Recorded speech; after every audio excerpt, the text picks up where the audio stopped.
Hello friends, welcome back to அப்பாவின் கைமணம் channel. இன்றைக்கி ஒரு ஈவினிங் ரொட்டீன் பார்க்க போகிறோம். பாப்பாவுக்கு பார்த்திங்கன்னா இந்த தோசைக்கு இட்லிக்கெல்லாம் நம்ம வதக்கி அரைக்கிற தக்காளி சட்னி ரொம்ப பிடிக்கும்.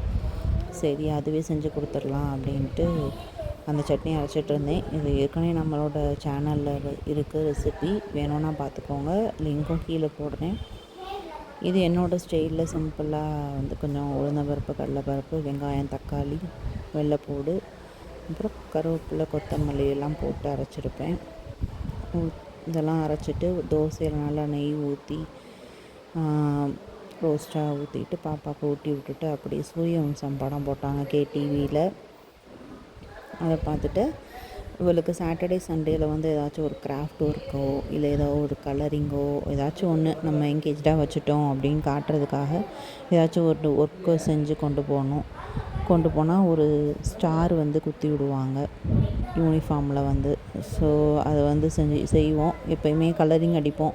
சரி, ஏதாவது டிஃப்ரெண்ட்டாக பண்ணுவோம். இப்போ நம்பர் சொல்லி கொடுத்துட்ருக்காங்க. அதனால் ஏதாச்சும் டிஃப்ரெண்ட்டாக செய்வோன்ட்டு யூடியூப்பில் பார்த்து தான் செஞ்சோம். சார்ட்டை பிங்க் கலர் சார்ட் இருந்துச்சு வீட்டில்.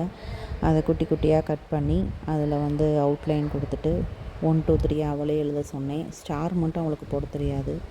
ஸோ நானே குட்டி குட்டியாக ஸ்டார் போட்டுட்டு அப்புறம் நம்பர்ஸ் ஸ்டிக்கர்ஸ் இருந்துச்சு.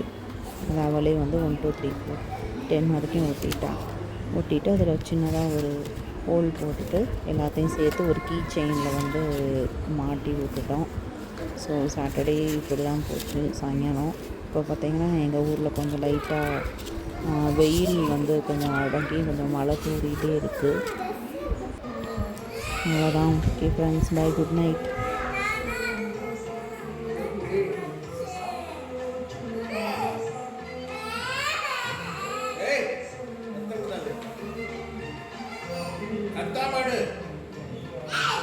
சொல்லு.